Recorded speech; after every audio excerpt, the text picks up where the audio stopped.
किंजूचे पप्पा उद्या जाणार आहे, त्यांची सुट्टी संपलेली आहे आणि किंजू बघा तिच्या पप्पाबरोबर कशी खेळते, खूप छान खेळते. तिला तर काय माहितीच नाही तिचे पप्पा उद्या जाणार आहेत त्यांच्या कामावरती, नंतर एका वर्षानेच येणार परत सुट्टीला.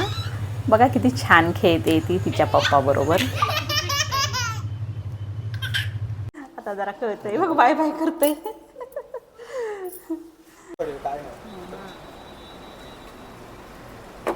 पप्पाला थांबा, हिला घ्या तरी ती घ्या, परत येणार नाही ती. बाय कर बाय कर बाय कर पप्पाला. बघतच बसली, बाय करत नाही.